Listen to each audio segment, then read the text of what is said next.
pensez avoir le droit à de jolis duels sur le critérium du Dauphiné, la course qui sert normalement de préparation au Tour de France avec des reliefs et des dénivelés, mais finalement la montagne a accouché d'une souris, pas vraiment de spectacle, des leaders pas au niveau. Finalement, quels enseignements on peut tirer de l'épreuve? Ce sera dans la première partie.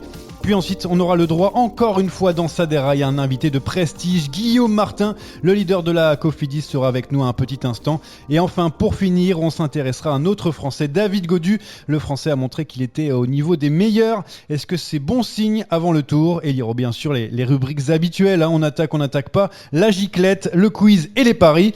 Et pour m'accompagner, je commence cette fois-ci par l'expert Anthony Nicolas. Ça va? Salut Johan, bonjour à tous, ça va très bien, merci. Cool, ça c'est bon. Il y a quelqu'un qui est très chaud à mes côtés, c'est le roi du quiz, Jérémy Sakian, qui est encore avec nous, malheureusement. Salut à tous, et c'est vrai qu'à défaut d'un duel sur le Dauphiné, on aura un duel pour le quiz tout à l'heure entre Johan et Anthony. C'est mieux, non? C'est quiz 5 étoiles. C'est quiz 5 étoiles, ouais, d'accord. Allez, vous êtes chaud, c'est parti pour le départ. Richie Porte a remporté le critérium du Dauphiné à 36 ans. Le coureur d'Ineos a fait preuve d'une grande maîtrise pour inscrire pour la première fois son nom au palmarès. Alors j'ai voulu vous compiler bien sûr les meilleurs moments de ce Dauphiné, mais il n'y en avait pas assez. Donc tout ça pour dire qu'on s'est un petit peu ennuyé pendant cette semaine en regardant la course. Quels sont pour vous, il y en a peut-être, des enseignements, les 3 enseignements à tirer. On va commencer par Anthony. Quels sont les tiens? Premièrement, les Ineos, qui sont toujours à la recherche de ces petits gains marginaux, que ce soit aussi bien au niveau matériel, mais aussi au niveau tactique. On a pu le voir sur la 5e étape, où on a vu une petite manœuvre bien sympa de la part de Geraint Thomas et Michał Kwiatkowski. Geraint Thomas qui a dit peu de temps en interview après que c'était pas prévu. Moi, j'y crois pas une seconde, parce qu'ils ont été chercher les 10 secondes de bonus ce jour-là gratuitement.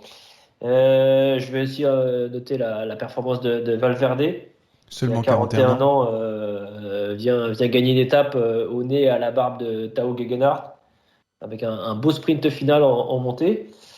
Et puis 3e point, moi j'ai noté David Gaudu, qui monte gentiment en puissance. Il a fait 3-4 petits blocs. Là, on a vu le début de saison avec après les Ardennaises.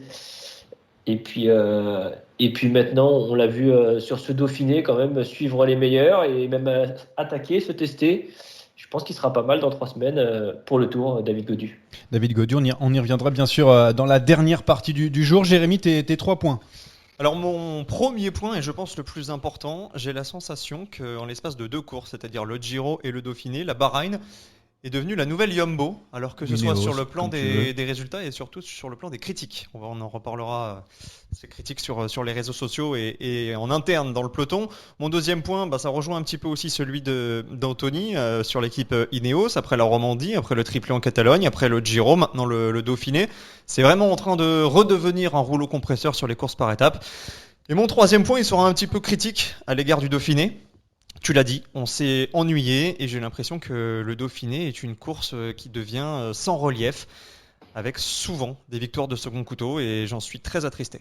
Oui, justement, on avait dit aussi un petit peu plus tôt dans la saison ça de Paris-Nice notamment, donc les épreuves françaises en difficulté. Mais avant de parler de ça, on retourne sur Ineos, parce que chez vous, à chaque fois, vous avez parlé dans vos enseignements de cette équipe britannique qui a remporté bien sûr ce Dauphiné avec Richie Porte, mais aussi Geraint Thomas 3e, les Ineos qui étaient un petit peu tranquilles, mais aussi parce que c'était le retour un peu d'une Dream Team, la Dream Team qui survole les compétitions d'une semaine et de 3 semaines, on est d'accord? Ouais, et puis il n'y avait pas Egan Bernal qui lui a survolé le Giro, donc il y a encore de la réserve. Oui, il y a du monde encore. Carapace sur le Tour de Suisse. Sur le Tour de Suisse avec Sivakov. Non, il y a une vraie structure, il y a une vraie équipe. Ils sont passés au travers l'année dernière sur le Tour de France parce que c'était une mauvaise année, mais ils ont quand même gagné le Giro. Donc oui, attention à Ineos pour le prochain Tour, parce qu'entre Thomas Porte, Gegenhardt et toute la clique, Kwiatkowski, Rohan Dennis, Martinez, il y en a tellement. Ouais, il y a de quoi concurrencer. Je sais même plus qui. C'est vrai qu'il y a Lorenz de plus. Il y a Yates aussi, je crois. Ouais. Et toi, Anthony, tu as vu les Ineos prendre le contrôle de la course avec des petits gains. Tu disais, finalement, une fois que Richie Porte a pris le maillot, c'était terminé les espoirs des autres favoris ou autres leaders.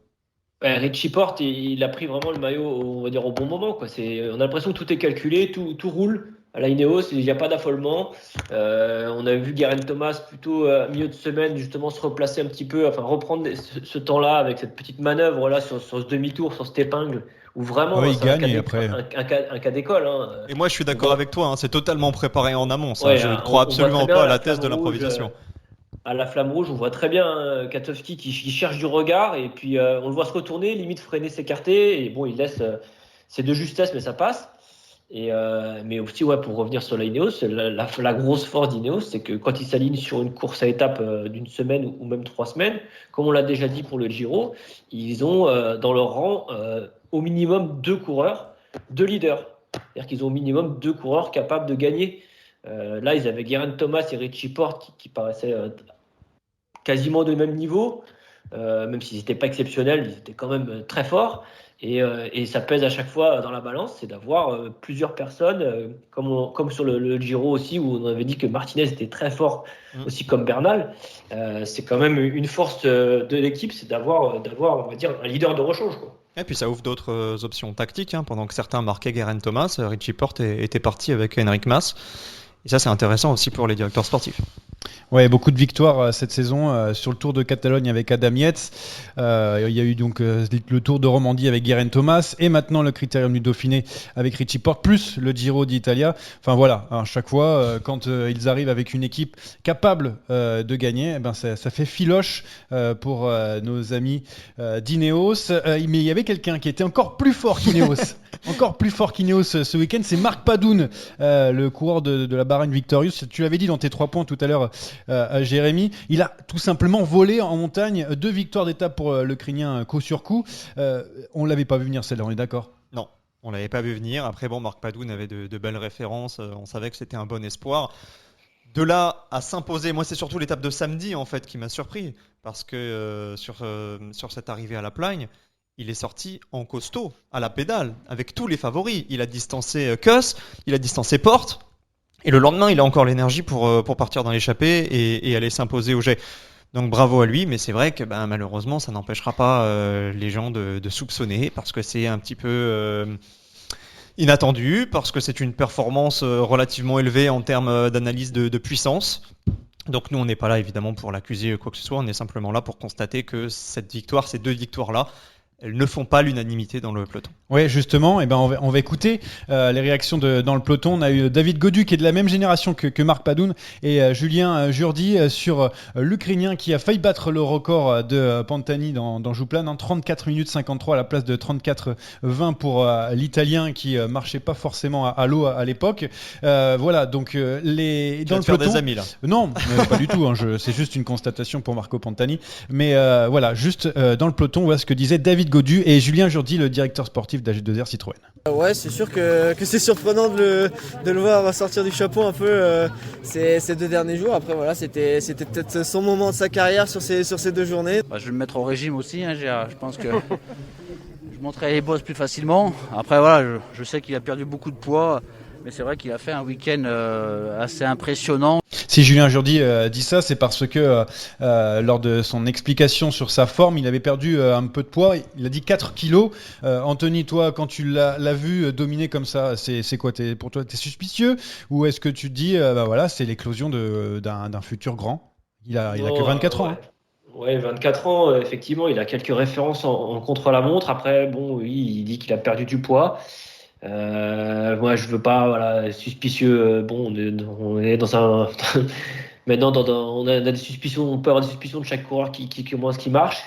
Peut-être, comme l'a dit David Gaudu, que c'était peut-être son jour, enfin, ces 2 jours.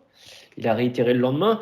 Je sais pas, j'ai pas trop d'avis. Et puis, j'aime pas trop. Il y a des polémiques, oui, effectivement, et comme malheureusement, on l'apprendra peut-être dans quelques années qu'il y avait ou non quelque chose. Aussi, on peut aussi se poser la question dans l'autre sens et se dire peut-être que justement le peloton va mieux et que voilà, avant il y avait des coureurs ou des équipes qui dominaient, qui écrasaient les courses, et que là maintenant on peut avoir des individualités comme ça qui sortent un petit peu du chapeau, comme a dit David Gaudu. J'ai pas plus d'avis que ça. Et la polémique, elle se fait, oui, sur les réseaux, c'est un déferlement de suspicion, mais bon. on n'est pas là pour continuer à cracher dans la soupe et on verra par la suite. Pour étayer un petit peu cette thèse de la perte de poids, ce serait pas le premier à améliorer ses compétences en tant que grimpeur. Bradley Wiggins, à l'époque, c'était un pistard. Il est devenu vainqueur du Tour de France après une sèche. On parlait l'année dernière, pas plus tard que le dernier Tour de France de Wout van Aert. Donc finalement, ce serait pas le premier. Et puis quelque chose aussi qu'il faut souligner, c'est qu'il a baissé de pied très rapidement sur les premières étapes. Il perd 30 minutes avant les étapes. Exactement, il était très loin, donc il a certainement économisé un peu d'énergie. Ouais, et puis ce qu'il faut dire aussi, c'est que on peut retourner aussi la situation. Si c'est Maxime Chevalier qui remporte les 2 étapes de montagne et un Français, est-ce qu'on crie au génie ou est-ce qu'on crie au scandale Parce que comme ça a été le cas pour Pierre Rolland lorsqu'il gagne son étape sur le Tour de France en dominant Contador après un Tour de France incroyable, il n'avait pas forcément d'énormes références avant lui et finalement on n'a jamais douté, en tout cas médias français, de lui. Oui, après, c'est ça, il faut relativiser peut-être un petit peu les choses. Bon, effectivement, Jérémy, tu parles de Bradley Wiggins et ces coureurs-là, mais Bradley Wiggins, à l'époque, c'était toute l'équipe, il était emmené, c'était sur une course de 3 semaines, c'était un petit peu différent. Oui, là, bien sûr. Je pense qu'il choque les gens, c'est que vraiment, ce coureur-là était classé dans les rouleurs. Et que là, on l'a vu sur 2 jours en montagne sortir tout le monde de la roue. Classé un peu à tort en tant que rouleur, parce qu'on savait qu'il avait des garanties en tant que bon grimpeur. Maintenant, de là à battre tous les favoris, c'est surtout l'intensité de sa domination qui fait parler.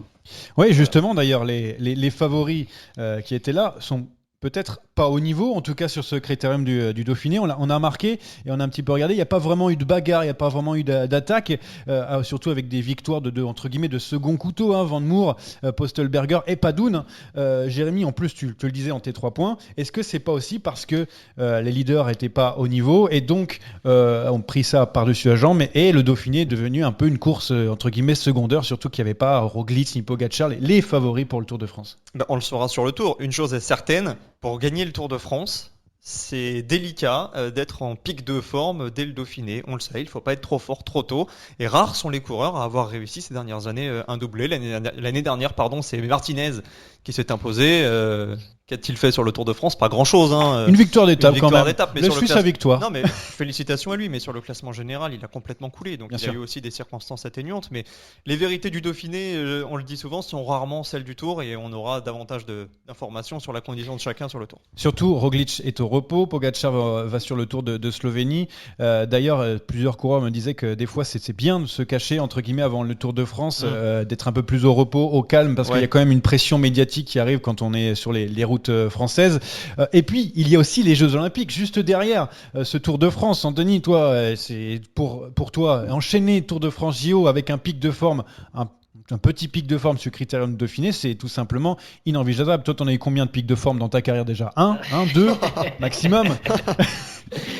En cyclocross, généralement, on essayait d'avoir le pic de forme sur le championnat de France et le championnat du monde pour ceux qui y allaient. Mais non, c'est impossible. Un coureur qui soit en forme sur le Dauphiné, ensuite il y a le Tour qui arrive 3 semaines après, qui dure aussi 3 semaines, et encore après le JO, c'est pas possible, clairement. Et puis on arrive, on a aussi cet enchaînement qui s'est fait un petit peu bizarre. La fin du Giro arrivait sur le début du Dauphiné, il y a aussi la Slovénie. On voit des coureurs, ça change un petit peu. C'est vrai, les années précédentes, on avait un peu cette grande répétition, quoi. C'était la grande répétition, c'était tout le monde au Dauphiné et on mettait quasiment les équipes du Tour au Dauphiné. Là, on est dans un cyclisme qui est un peu différent. Maintenant, on voit il y a énormément de courses, énormément de tours. Donc, il faut pouvoir mettre des coureurs partout. Et pourquoi pas jouer aussi un petit peu la préparation, on va dire, sur des tours comme le Tour de Slovénie où Pogačar va pas justement être en concurrence directe avec Roglic. Donc, ça met un petit peu de piment aussi pour le Tour. Donc non, on est dans un. Je pense qu'on les temps changent. On n'est plus dans la grande préparation d'avant où c'était Dauphiné, Tour de France. Voilà, c'était comme ça tous les ans. Allez, en parlant d'enchaînement, d'ailleurs, on va tout de suite enchaîner pour passer à on attaque pas. Attaque de Pierre Rolland encore une fois. Personne ne réagit. Allez, je vais vous donner des interrogations comme d'habitude. Vous allez me dire, j'attaque, vous êtes d'accord, j'attaque pas, vous n'êtes pas d'accord. On a changé un petit peu dernièrement. Ça change toutes les semaines. Non, mais là, cette fois-ci, j'ai trouvé la bonne formule. Donc, j'attaque, on est d'accord, okay. J'attaque pas, on n'est pas d'accord. Est-ce que c'est assez simple pour toi, Jeanne? Très bien, excellent. Richie Porte, finalement, c'est le vrai leader d'Ineos pour le Tour? Jérémy? J'attaque pas. J'attaque pas non plus. Ah, vous n'êtes pas d'accord, mais lui non plus d'ailleurs, il a dit juste après qu'il faisait pas trop d'illusions pour le Tour de France.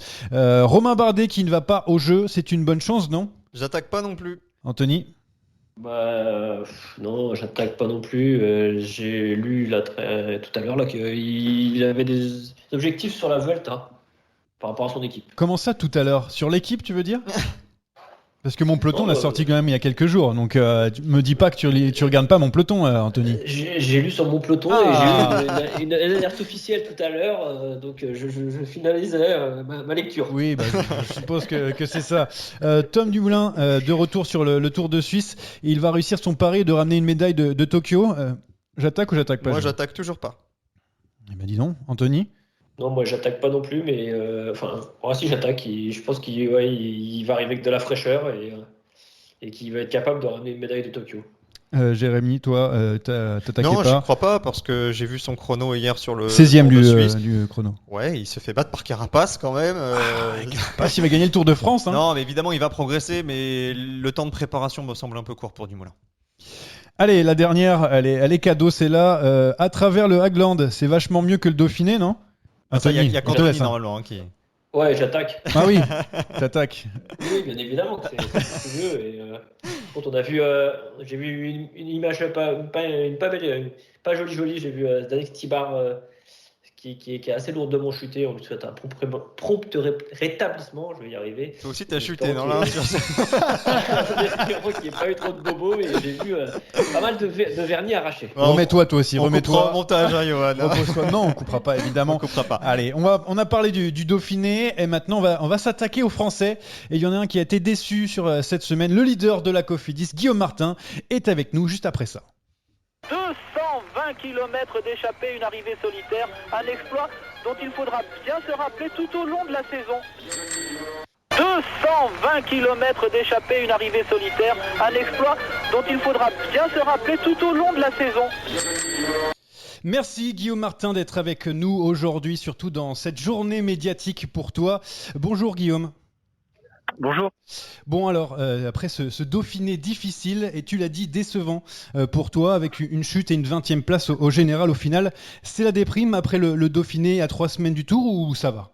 Ça va quand même parce que je me raccroche à des éléments positifs. J'ai gagné la Mercantour classique la semaine avant le Dauphiné. J'avais des très bonnes sensations sur le début de l'épreuve, donc je pense pas être en méforme complète. Je suis tombé en milieu d'épreuve et je me dis que c'est peut-être ça qui m'a un petit peu détraqué le système. Et alors voilà, là j'ai quelques jours pour récupérer, pour refaire des efforts à l'entraînement et ça devrait aller pour le championnat de France et surtout pour le Tour ensuite. Ouais. L'année dernière, tu avais fait podium sur cette course, sur le Dauphiné, un très beau résultat, mais derrière, sur le Tour de France, tu avais un petit peu baissé en 3e semaine. Est-ce que le fait d'être un peu moins bien sur le Dauphiné, ça peut être aussi bénéfique pour une fin de Tour de France et une 3e semaine? Je peux me rassurer en me disant ça, même si j'aurais préféré être bien tout le temps. Et encore une fois, je pense que j'étais bien sans cette chute. Après, c'est sûr que là, moi, ma saison a été construite de telle sorte à être frais encore à la fin du Tour, parce que la dernière semaine du Tour sera la plus importante, surtout pour mes qualités de grimpeur, parce qu'après le Tour, j'ai aussi un coin de la tête aux Jeux Olympiques. Je serai également au départ de la Vuelta cette année, donc voilà, la saison est loin d'être finie, elle fait que commencer, et je pense qu'il faudra de la fraîcheur. Oui.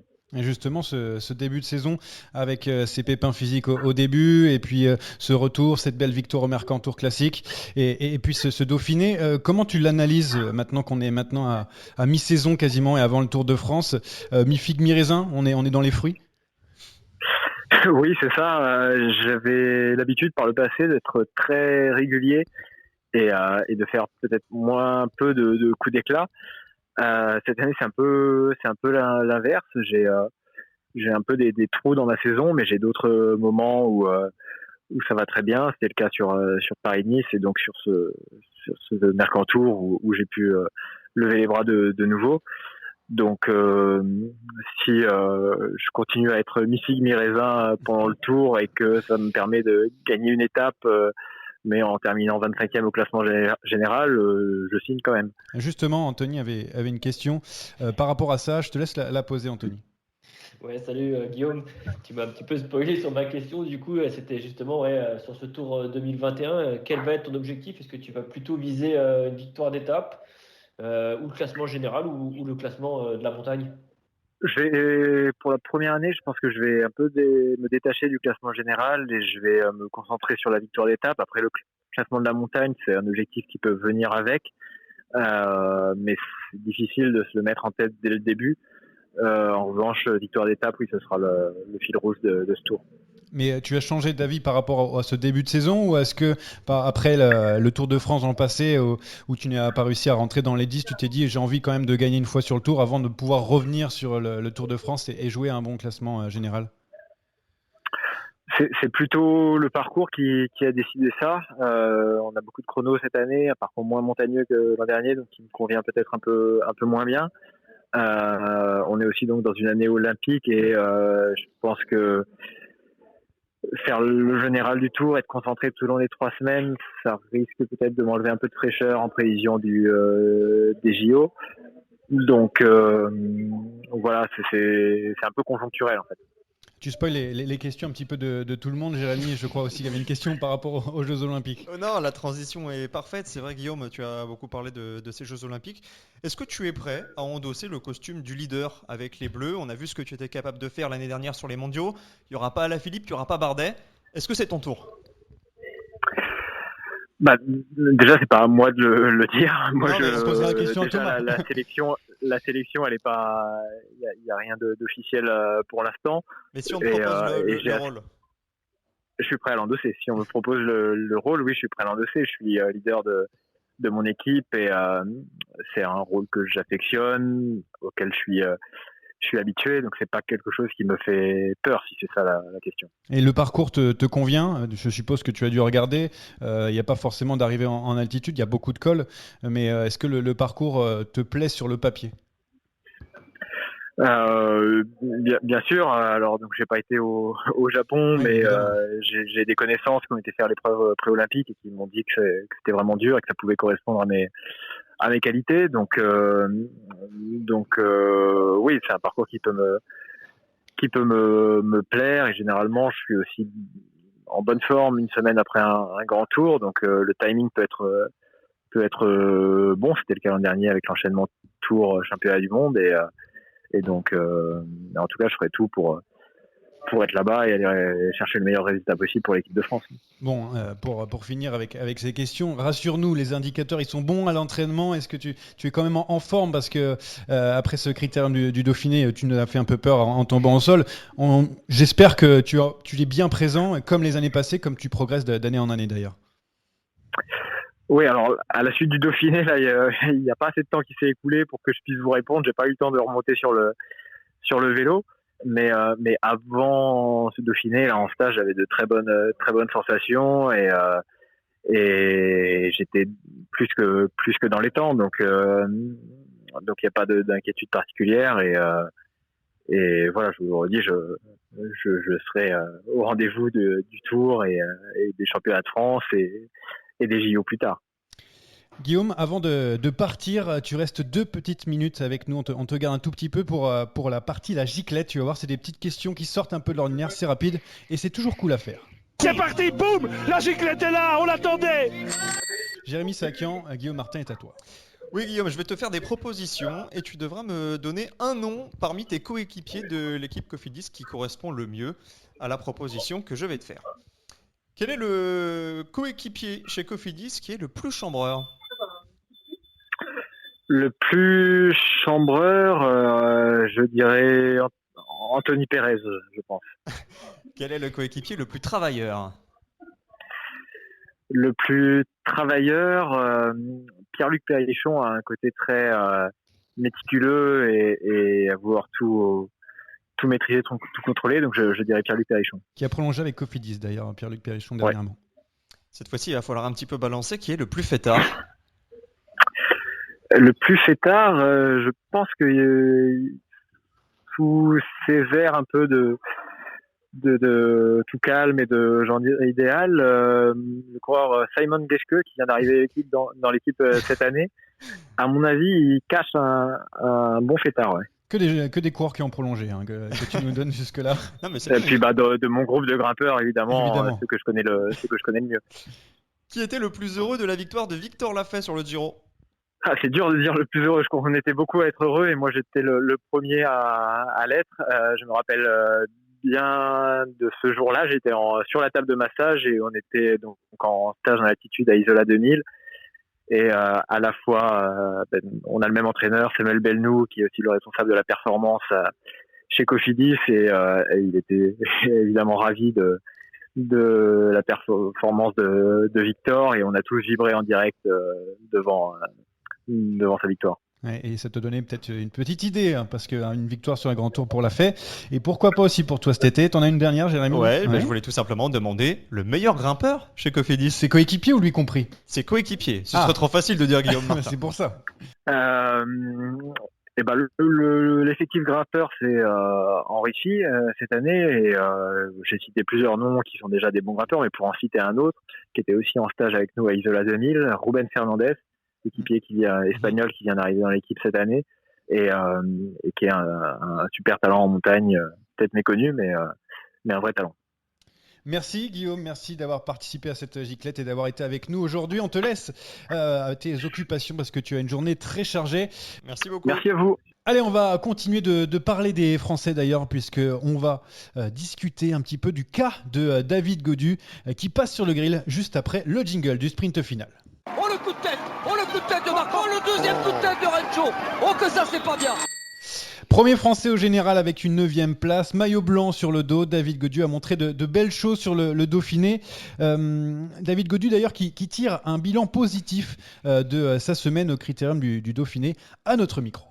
Ouais, c'est sûr que c'est rassurant de jouer devant. Au Djouplan, mine de rien, on n'est plus qu'une petite dizaine, même pas en haut Djouplan quand Geraint Thomas accélère. Donc non, je suis content des sensations depuis les 2 derniers jours. C'est rassurant et voilà, maintenant on peut se projeter sur le Tour de France. On rappelle aussi qu'il a chuté il n'y a pas longtemps très durement lors de son dernier stage. Même s'il s'est battu sur la gagne sur le Dauphiné, il était un petit peu loin après le chrono. C'est quand même encourageant, Anthony, de voir David Gaudu lutter avec les meilleurs en montagne. Il n'a quasiment rien lâché en fait sur cette semaine, hors chrono bien évidemment. Ouais, même sur le chrono, il n'a pas fait un mauvais chrono.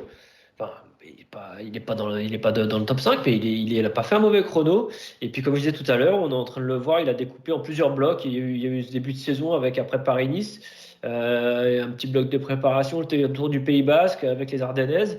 Et puis là, on l'a vu sur le Dauphiné, capable de suivre les meilleurs tous les jours. Ça monte en puissance. Il y a encore 3 semaines avant le Tour. Je pense que David Gaudu sera bien présent et à lui de ne pas se faire piéger. On sait que nos Français, souvent, je repense des fois à Thibaut Pinot, même à Romain Bardet, souvent perdent du temps en première semaine sur des petits détails, les coups de bordure, des choses comme ça. Faudra vraiment être vigilant sur cette première semaine et puis pas perdre de temps, essayer toujours d'être au contact. Mais je pense qu'on va avoir un David Gaudu qui va nous faire plaisir sur ce Tour de France. Romain Bardet, depuis qu'il est à la DSM, en tout cas sur le Giro, il n'a pas perdu 1 centimètre dans les plaines, dans les bordures, il n'était jamais piégé. Ça, c'est déjà aussi un bon point pour Romain Bardet. Toi, Jérémy, qui a regardé David Gaudu étinceler, en tout cas, on peut le penser, en montagne, est-ce que tu t'attendais quand même un petit peu mieux de sa part sur ce Dauphiné, où il est à sa place finalement? 9e, c'est loin, mais finalement, c'est pas si loin non plus de la tête. Non, 9e, il n'est pas à sa place. En revanche, tu l'as dit, et je pense qu'il faut insister là-dessus, sa préparation a été largement tronquée par cette lourde chute à l'entraînement. Donc non, 9e, c'est pas sa place. Je pense qu'il pouvait largement prétendre à une place dans le top 5. Mais encore une fois, j'aurais été inquiet de voir David Gaudu trop fort dès ce Dauphiné. C'est plutôt encourageant en vue du Tour de France. Il lui reste encore une bonne quinzaine de jours pour peaufiner sa préparation, pour monter en puissance.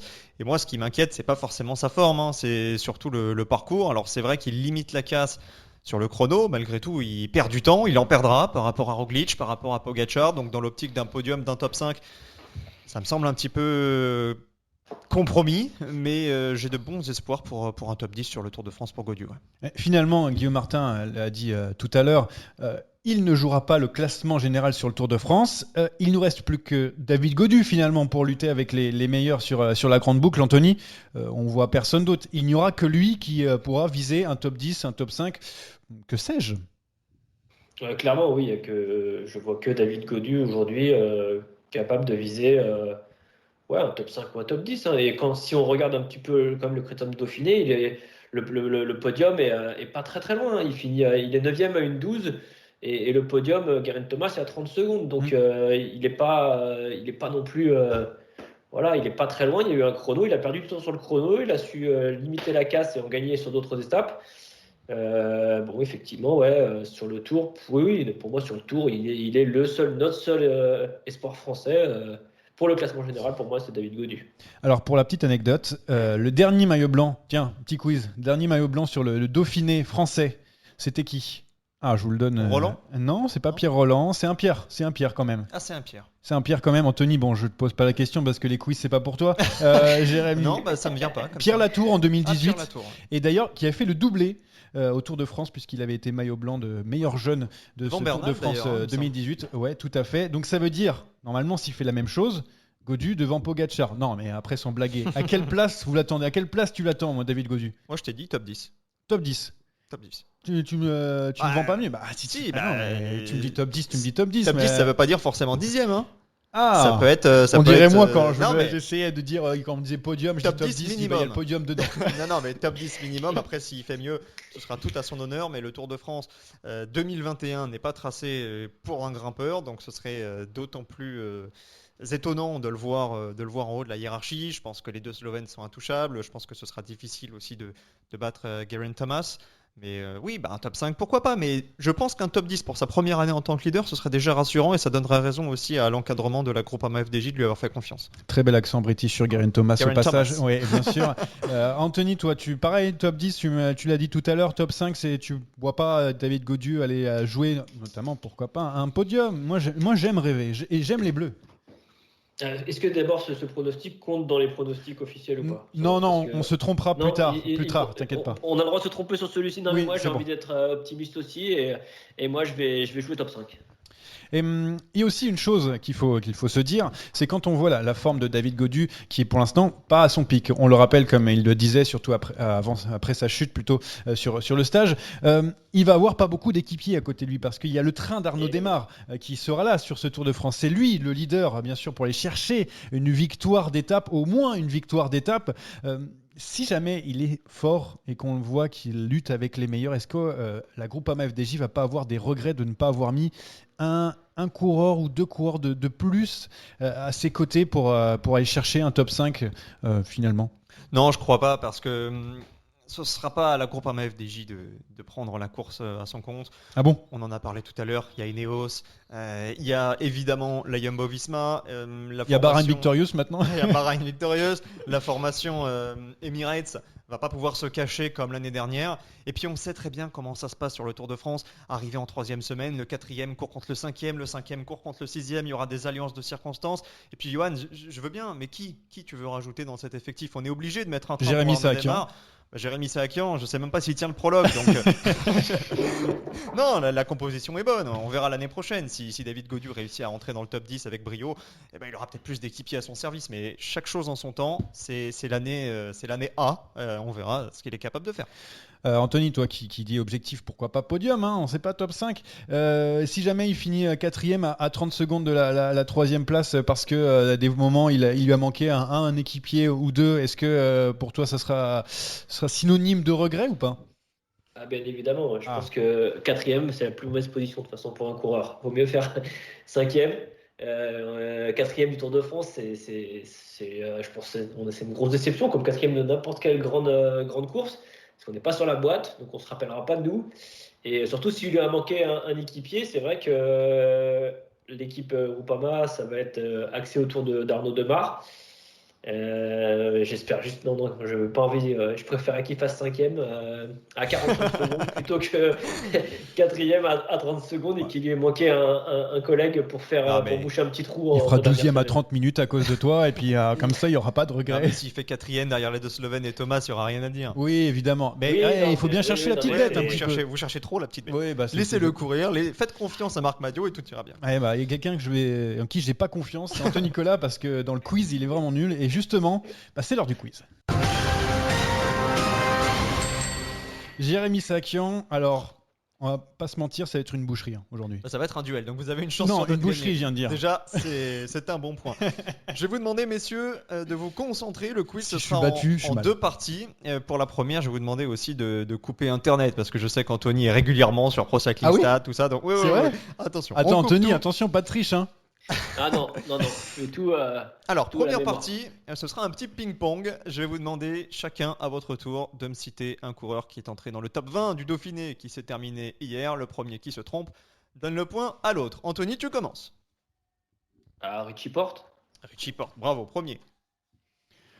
Bah, je vais dire Lutsenko. Lutsenko, deuxième. Anthony. Geraint Thomas. Geraint Thomas, troisième. Jack Haig. Jack Haig, cinquième. Ah, Ion Izagirre. Yann Izagirre, c'est bon. il est quatrième. Non, septième. Il m'en manque un. Bon, Ben O'Connor. Ben O'Connor, c'est bon, huitième. David Godu. David Godu, c'est bon, juste derrière O'Connor. On a oublié Miguel Angel Lopez. Lopez, sixième, c'est bon. Guillaume Martin. Guillaume Martin, 20e, c'est bon. Aurélien Paré-Peintre. C'est bon.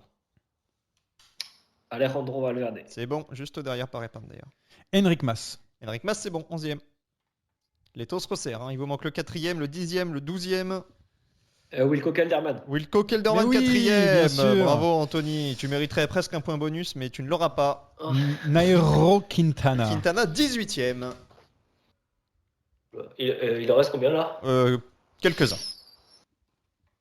Tao Gegenhardt. Gegenhardt, c'est bon, 10e. Ah, il est 10e. Pression sur Johan Fritz, il n'y a plus personne dans le top 10. Steven Kruijswijk. Kruijswijk, c'est bon, juste derrière Valverde.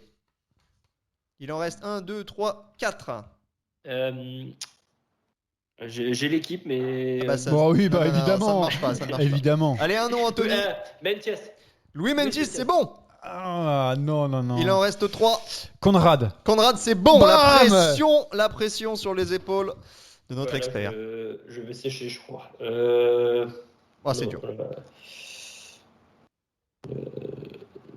Allez, Anthony, il me faut un nom. Non, je sais pas. Et... Attends, parce que comme il a commencé, Ouais, c'est-à-dire qu'il faut que je donne un autre. Il faut que tu valides. Ouais, À mon avis, on peut peut-être finir égalité, mon cher Anthony. Un nom, Johan Fritz. Je vais sortir.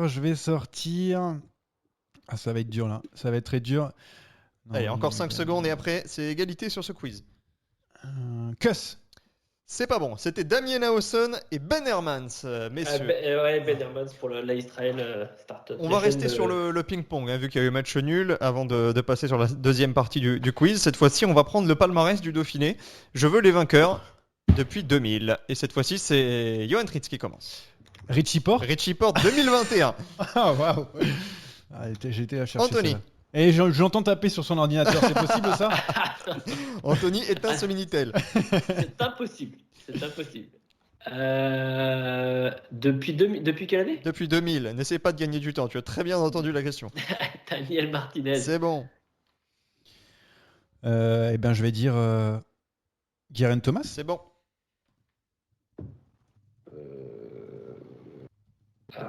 Geraint Thomas, oui. Allez, Anthony.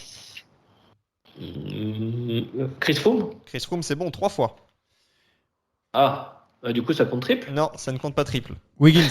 Wiggins, c'est bon 2 fois.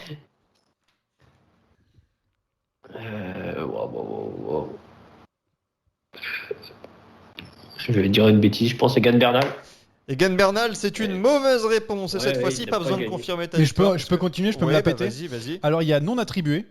Ah, exactement. Lance Armstrong. Non attribué. Christophe Moreau. Oui, 2 fois. Landalouz. Landalouz. Contador. Pas Contador. Contador n'a jamais gagné le Dauphiné. Il manquait Fuglsang, Talansky. Ah mais oui, Fuglsang. Rajkovic, Valverde, Leipheimer, Ivan Mayo. 2 fois en plus Valverde, non?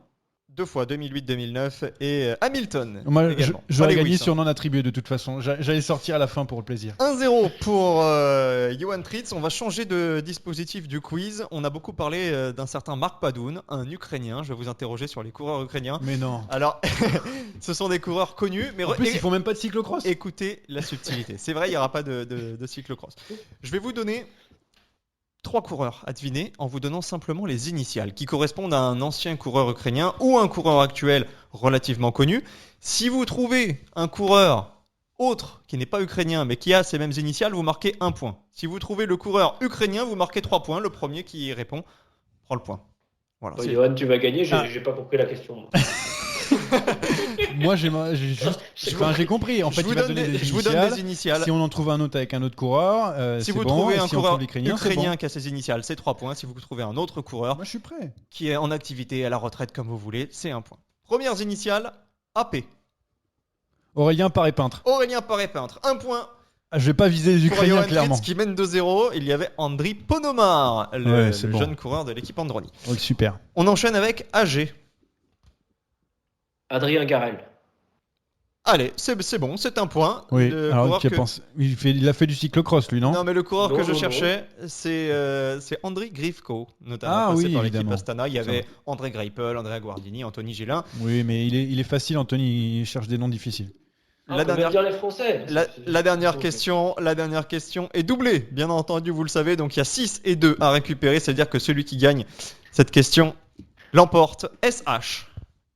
C'est Rayon de Char. C'est Rayon de Char. 6 points pour Johan Tritz qui écrase ce quiz.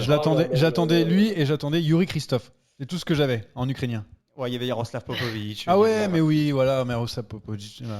Et en SH, il y avait également les cousins Enao et Guita. Allez, on était en Ukraine, on prend la direction de la Suisse. C'est l'heure des paris. Ah, c'est même pas vrai. Bon, il y a un grand match des paris, c'est vrai. Bon, alors, le Tour de Suisse a déjà commencé, on a eu le droit à un chrono et une autre étape en ligne, mais bien sûr, la décision n'est pas faite, donc on a le temps, évidemment, de parier. Je suppose que vous avez déjà un favori pour cette épreuve, qui est Richard Carapace. Non, alors Jérémy, c'est quoi ton favori alors? Non, mais c'est Carapace, mais je pense qu'il faut qu'on se mouille et qu'on trouve quelqu'un d'autre. Ah oui, donc tu m'as trouvé quelqu'un d'autre ou pas du tout? Oui. Ah bah vas-y, donne-moi le nom. Eh ben, je vais vous surprendre. Julien Alaphilippe. Ah, bah non, tu ne surprends pas trop. Hein. Enfin, après son gros chrono, donc c'est-à-dire que je pense que sa cote a baissé. Pourquoi pas? Juan Denis, c'est vrai, j'y ai pensé, mais il y avait 2 chronos pour faire la différence et son chrono d'hier était pas suffisamment convaincant. Anthony, est-ce que tu as besoin d'un coup de pouce pour trouver des favoris de ce Tour de Suisse ou tu l'as déjà en tête? Ouais, non, j'aimais bien aussi Julien qui a fait un bon chrono hier, effectivement. Mais non, je vais rester sur la lancée du moment. Moi, je vais rester sur Richard Carapace. Ah, évidemment. Et pourquoi Richard Carapace? Moi, je pense aussi parce qu'il doit faire une belle performance, parce que s'il veut être leader sur le Tour de France, vu les performances de Geraint Thomas et de Richie Porte, il a intérêt d'être bon sur ce Tour de Suisse. Oui, il y a ça. Et puis, il y a aussi le fait que la start list... Bon, il n'y a pas grand monde. Voilà, est plutôt tranquille pour lui. Il y a quoi? Il y a Marc Soler, il y a Tom Dumoulin qui fait son retour, il y a Fuglsang. Il n'y a pas grand monde pour contester sa domination en montagne. Donc ça devrait le faire s'il est en condition. Bah moi du coup, je sais plus trop qui prendre, mais je vais essayer de mettre Esteban Chavez. Voilà, c'est un petit pari que je donne. Qu'est-ce qu'il a fait sur le chrono hier? Je préfère pas regarder. Je préfère pas regarder, mais le problème c'est qu'il y a pas mal de montagnes. Il y a un autre chrono avec la veille de l'arrivée. Bien sûr, avec un sommet, bien sûr, c'est un chrono au milieu. Difficile. Donc un chrono en montagne. Donc mon Esteban Chavez va remporter ce Tour de Suisse et en plus j'ai empoché pas mal d'argent. Donc je viens juste de recevoir un texto de Rémi Dos Santos qui me dit qu'il faut mettre toutes nos économies sur Rui Costa. Voilà, sur Rui Costa, mais évidemment. Mais écoutez, si vous avez envie de perdre beaucoup d'argent, n'hésitez pas, bien sûr, à nous suivre, Rémi Dos Santos et moi, sur ce pari. Sinon, mettez tous sur Richard Carapace ou Julien Alaphilippe. Merci à tous de nous avoir suivis. Vous pouvez évidemment toujours nous écouter sur Spotify, sur Deezer, sur Apple Podcast et sur YouTube. À la semaine prochaine, vous deux. Et puis, on va parler un petit peu des Vosges. Petite surprise. Allez, salut à tous. Salut. Salut, bye bye.